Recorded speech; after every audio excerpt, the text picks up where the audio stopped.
Bonjour les amis et bienvenue dans ma deuxième vidéo sur les pendules. Aujourd'hui je vais vous parler de la convention mentale avec le pendule. Je vais vous parler des manières de purifier et de recharger son pendule une fois qu'on l'a utilisé. Et je vais répondre à certaines questions et comme d'habitude des questions auxquelles je vais répondre, surtout que je trouve absurdes, qui sont souvent réellement posées. Je ne le trouve pas absurde dans le sens où il est normal de s'intéresser, de poser des questions quand on ne connaît pas, mais c'est les réponses qui sont données que je trouve complètement absurdes. Donc c'est pour ça qu'aujourd'hui je fais cette petite vidéo. Donc quand on achète son pendule, la première chose qu'il y a à faire, comme d'ailleurs avec n'importe quelle pierre qu'on achète dans le commerce, c'est le purifier et le recharger. Donc là j'ai pris mon pendule en labradorite, comme ça sera plus simple, un pendule plus une pierre ensemble. Moi, j'utilise beaucoup des bols tibétains. J'utilise aussi les fleurs de vie pour recharger et pour purifier. Mais j'utilise aussi la coquille Saint-Jacques.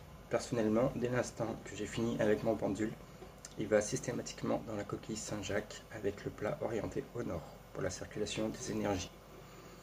Je vous ferai une petite vidéo si vous voulez sur les ondes de forme, enfin plusieurs vidéos sur les ondes de forme parce qu'il y a énormément de choses à dire sur les ondes de forme.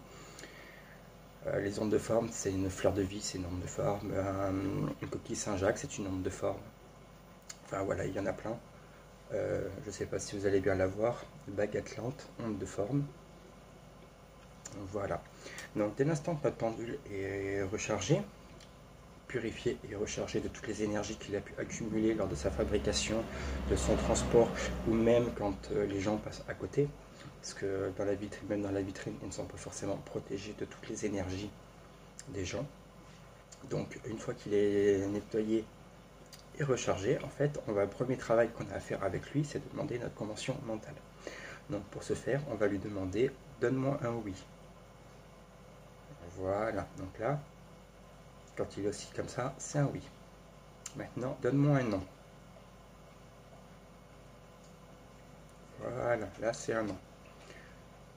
Donne-moi le peut-être. Dans le sens inverse des aiguilles d'une montre, c'est un peut-être.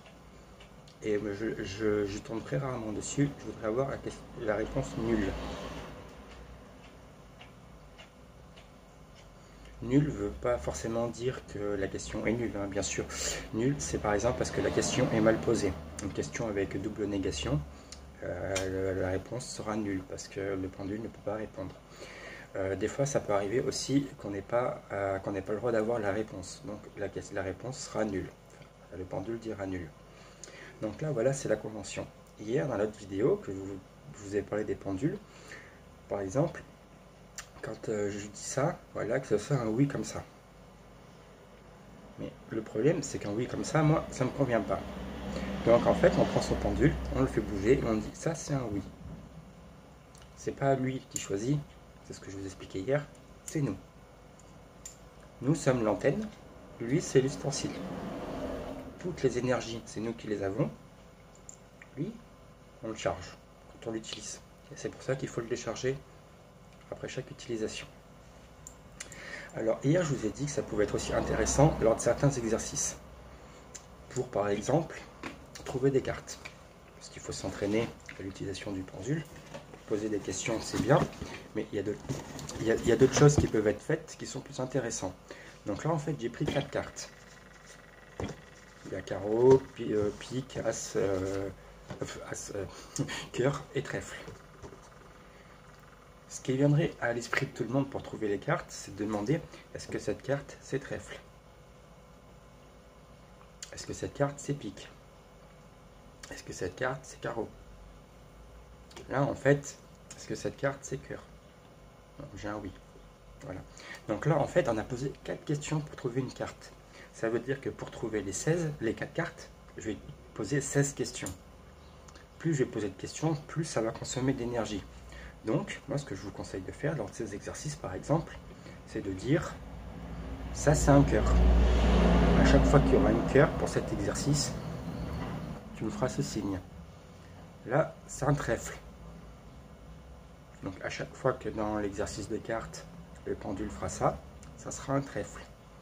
Là, par exemple, je veux un carreau. Et là, je veux un pique. On lui demande pour le carreau. On lui demande le cœur. On lui demande pour le trèfle. Ouais, j'en ai oublié. Voilà, bref. Donc voilà. Donc après, au final, on va sur la carte et on demande à la carte que c'est. Ah, là il me dit que c'est un carreau. Là il me dit que c'est un cœur. Ah oui, c'est le cœur que j'avais oublié, je crois. Là, il me dit que c'est un trèfle. Là, il me dit que c'est un pic.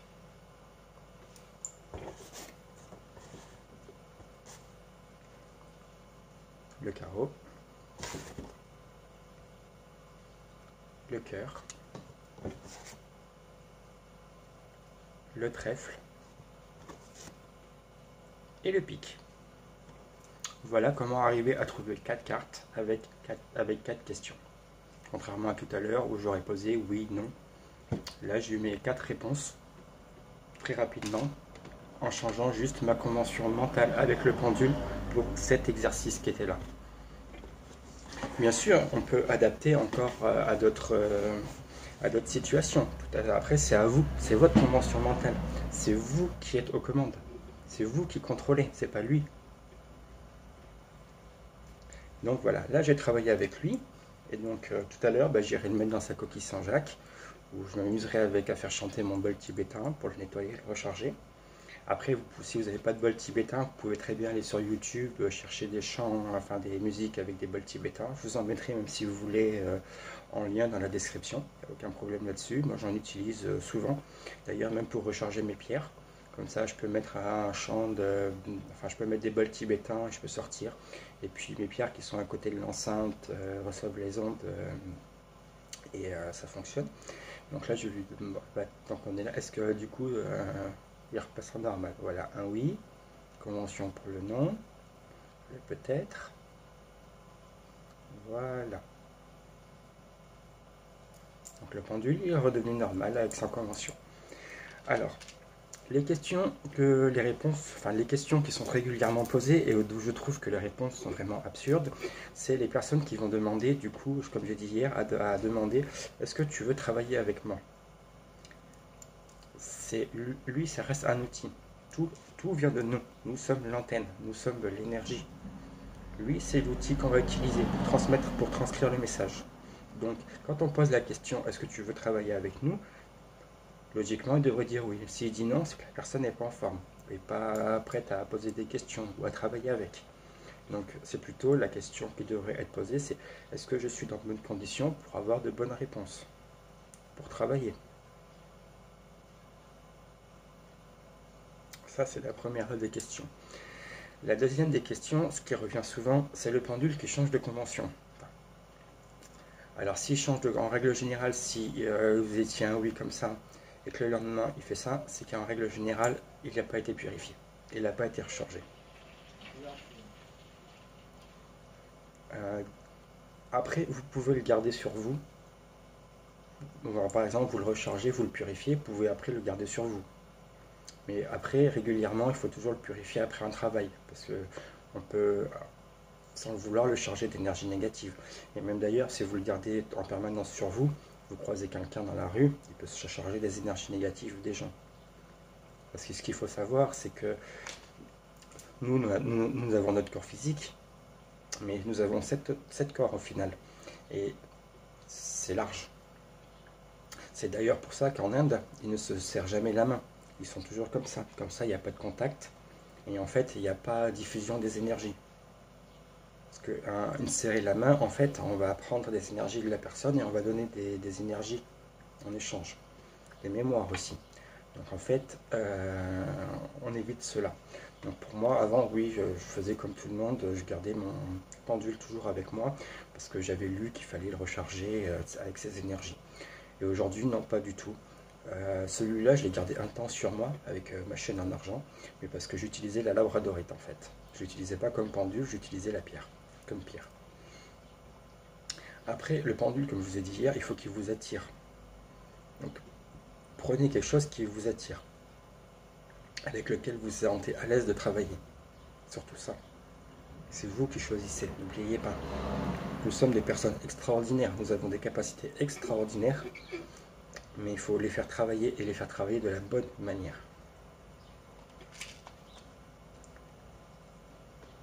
Donc voilà, j'espère que cette petite vidéo sur les conventions avec le pendule vous a plu. Si c'est le cas, n'hésitez pas à vous abonner, à la liker et à la partager avec vos proches, vos amis, et j'en serai content. Et plus j'aurai de personnes qui aimeront ce que je fais, plus je serai motivé à en faire d'autres. Alors je compte sur vous les amis, et je vous souhaite une bonne journée, surtout passer un bon moment, et un bon confinement surtout.